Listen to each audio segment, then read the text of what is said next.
What's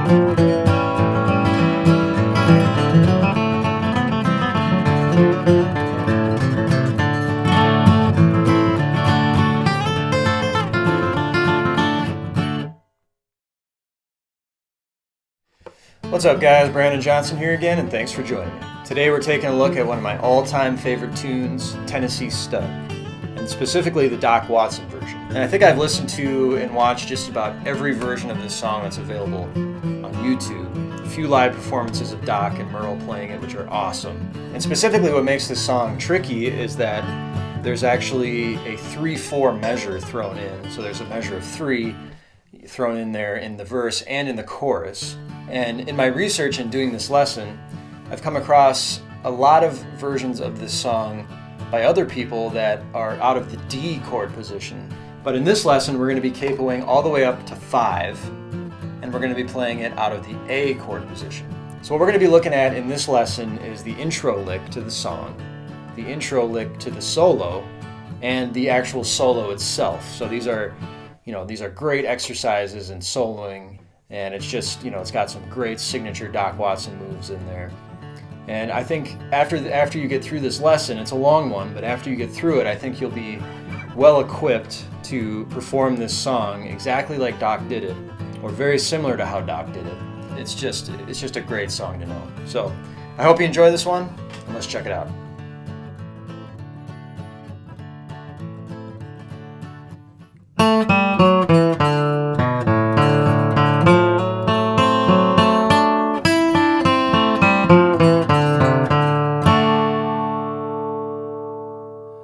All right, now let's check out the intro run into the solo for Tennessee Stud. So we're going to start out here again. We're capo 5, and we're going to start out here out of the A position, and we're going to start on the 2nd fret D to open.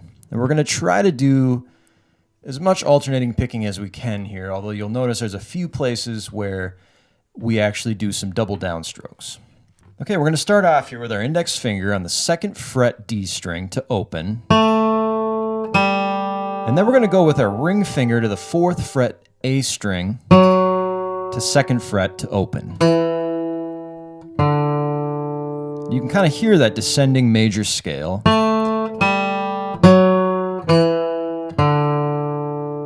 And then there's an 8th note there, so there's a slight pause. And then we're going to hit with our index finger again, we're going to hit the 2nd fret low E to open. You'll notice there's a double down between the open A and the 2nd fret low E.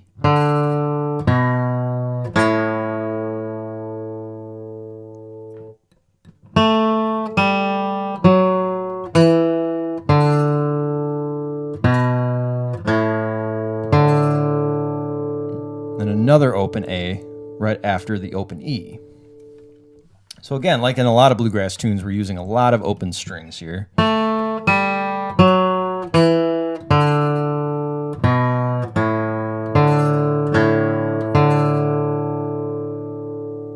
Notice there we have we're kind of riffing on the open A and the open E. So we're going to be doing a down on the open A, an up on the open E, and then a down on the open A again.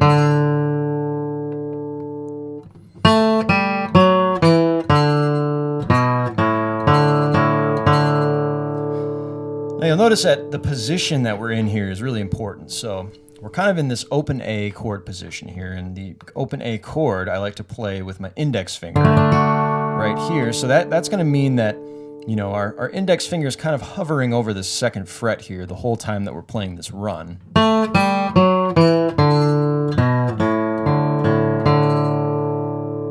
Okay, now what you'll see there is a hammer-on from the 3rd fret to the 4th fret A. And I like to do this with my middle finger and my ring finger here, this hammer-on. And we're actually playing that on an upstroke, so it's an upstroke hammer-on.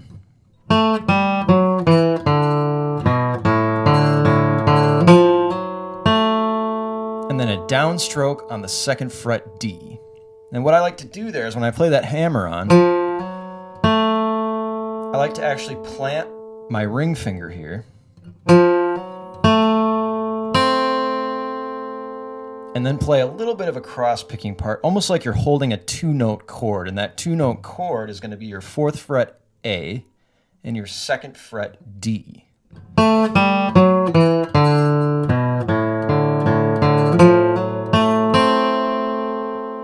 Right? So you can kind of hear how we're playing into that chord.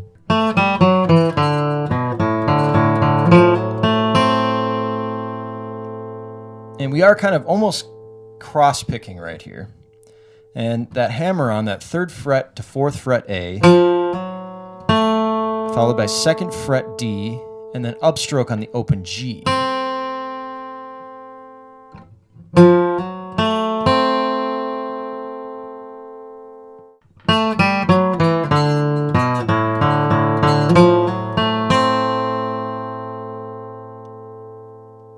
And then what you're going to see is a 4th fret A again, and that's why we're kind of holding this 4th fret A with our ring finger, because we're going to end up coming back to it.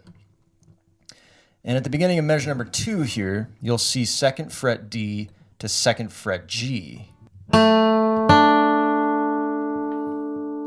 Okay, so what's cool about this is we can play kind of the end of measure number 1 like this, and then come back to that 4th fret A, and just simply take our index finger and roll it down over that A major chord shape that we were talking about earlier. And just instead of playing the open G like we played measure number 1 at the beginning of measure number 2, now we're going to be playing the 2nd fret G. So it's open to 2nd fret G. And we're just going to make that move by holding that 2-note chord and just rolling off our index finger here to this G, the 2nd fret G.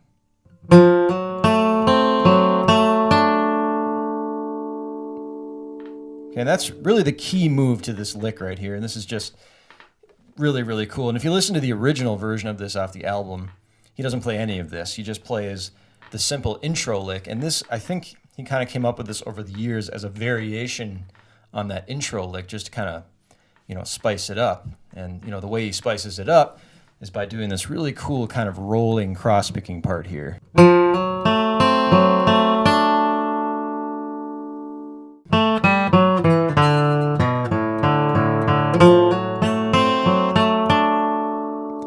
Okay, right after we do that roll-off move there with our index finger, we're going to land on the open B on an upstroke. And again, we're looking at the beginning of measure number 2 now. So we play that. There's a slight pause there. That 2nd fret G at the beginning of measure number 2 is on an 8th note. And then we're going to play an upstroke on the open B. And then we're just going to basically riff off of the 2nd fret here. So we're going to go 2nd fret G to open, 2nd fret D to open. Okay, and then right after that, you'll notice 3rd fret to 2nd fret to open on the A string.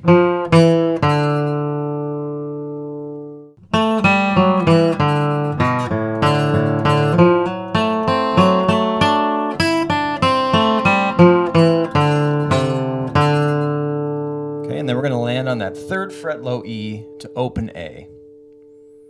And then you'll see right there, basically just kind of an A chord that's strummed on a downstroke at the very end of measure number 2.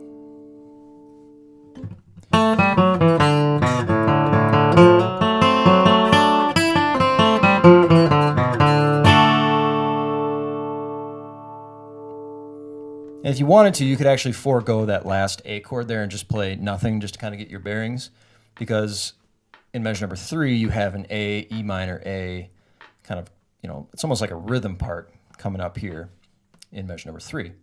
But before we look at measure number 3, let's play measures 1 and 2 together to the metronome all the way through. 1, 2, 3, 4, 2, 2, 3, 4.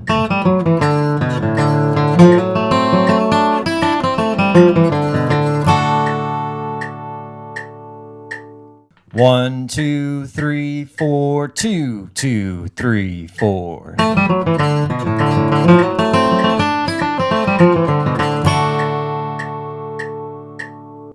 Okay, and that's going to lead us into measure number 3.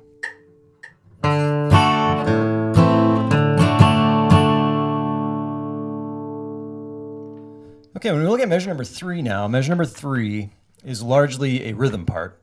And you can kind of tell by how many chord shapes we're playing here. And I have the chords above the tab, and the tab is going to show you exactly what kind of notes I'm playing out of that chord. And this little part right here, this A, E minor, A section is repeated throughout the entire song. And I'm sure if you kind of know this song already, you can kind of fill in the gaps and you can kind of see where, these parts are. But essentially they're going to be, after the verses and after the choruses. He's going to play this kind of A to E minor to A part here. So the first one's going to be the open A to the A major chord. Those are all on downstrokes. And then your second quarter note here is going to be your open E to E minor. Right, so that's that open E and then second fret A, second fret D, and then an open G there. And then we're going to go back to, on the third quarter note, the A major chord again. Except this time we're going to be doing a down, up, down,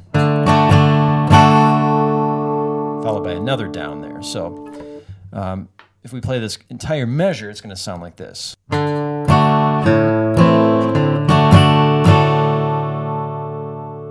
Right, so there's kind of our rhythm part, and it's, even though it's in the middle of kind of a lead part, it's good to kind of drill down and look at these individual notes as well as the chord shapes. So that's pretty straightforward, and the key here is getting the rhythm right, making sure that these chords and these bass notes are landing basically right on the quarter notes. And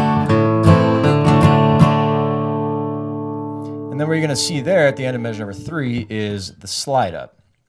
So there's a slide up here from the 3rd fret B to the 5th fret B. And I like to play that with my ring finger because we need to keep our index finger available for kind of the rest of the lead part here in measure number 4.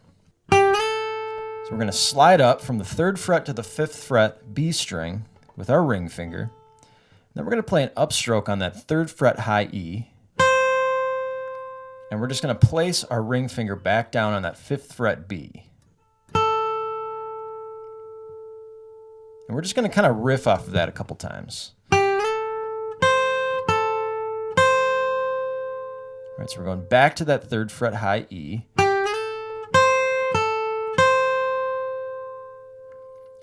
Okay, now what you'll see here is a 3rd fret to 1st fret B. What you can actually do here is you can slide up on that B string. And then when you get to that 3rd fret B, you can actually kind of slide down and play that 1st fret B. So that would sound like...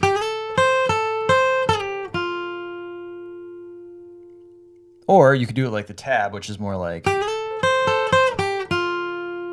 You kind of have to jump down, and I find it easier to actually slide down. Okay, and you're going to be kind of planted here, and this kind of feels like almost a C major chord position, but you're going to be planting your index finger here on this 1st fret B, and then we're just going to kind of riff off of this 2nd fret to open G to 2nd fret G, back to the 1st fret B, and then again 2nd fret G to open G to 2nd fret G.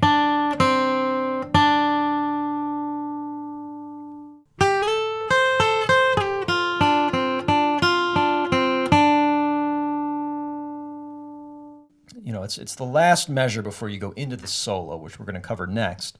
But this is just such a cool little transitional run that he does here. And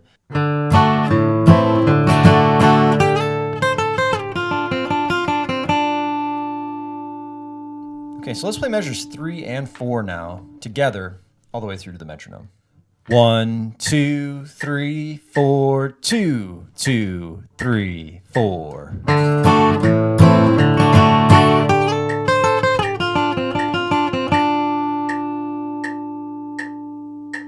1, 2, 3, 4, 2, 2, 3, 4. All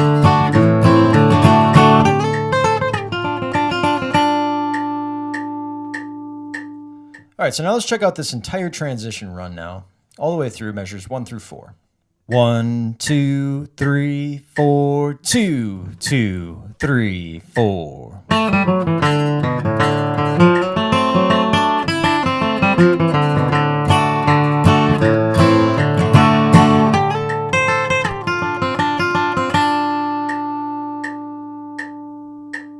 1, 2, 3, 4, 2, 2, 3, 4.